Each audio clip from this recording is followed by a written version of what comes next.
Sha ba pi pe Jngai na nga pi le Sha ko po Ko si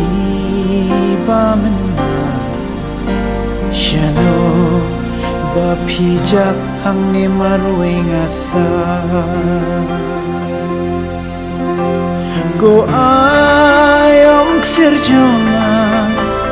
habang adang samla siya pidan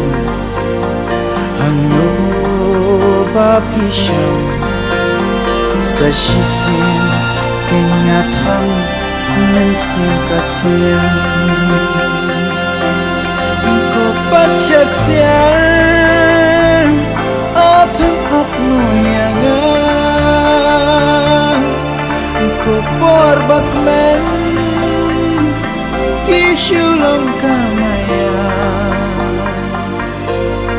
Hae pidan Nganwat kenyapi Syajnati pe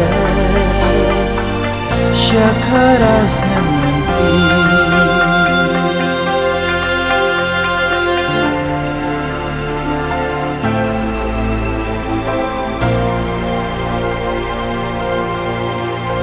Siya ay kilo Kiksyan parang po Siya no pat kisentil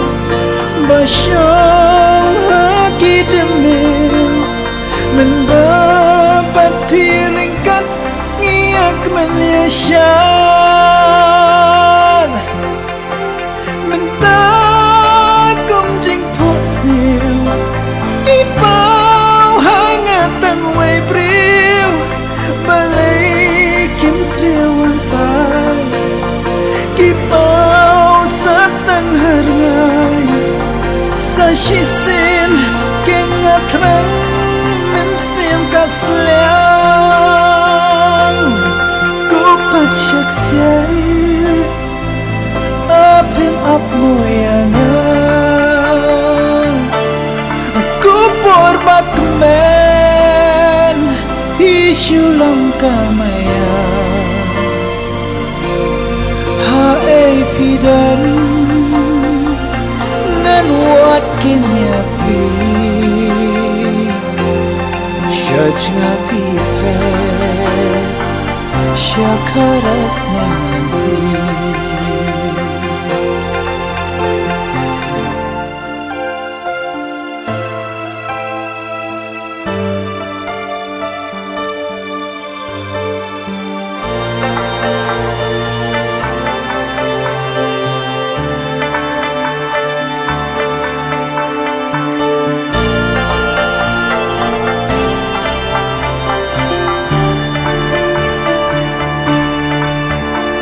Kolot pangaibig Siya ay siya pidang Mansiyang kabag-isa Donot kabalingan Alisin tukran Tuwan pentingin Sa sisit kenyapi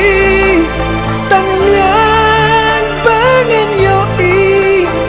Kupor balaleg no Yapi ken bangan yo Tuan ken syanga Wan kloy mentang Kupan syaksya Apim apmoyangan Kupor bakmen Pishulam kamaya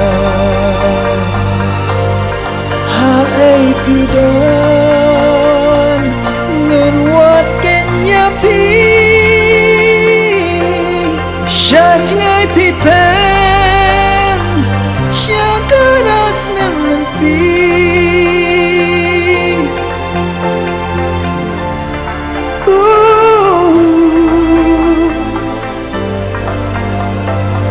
Shakaras naman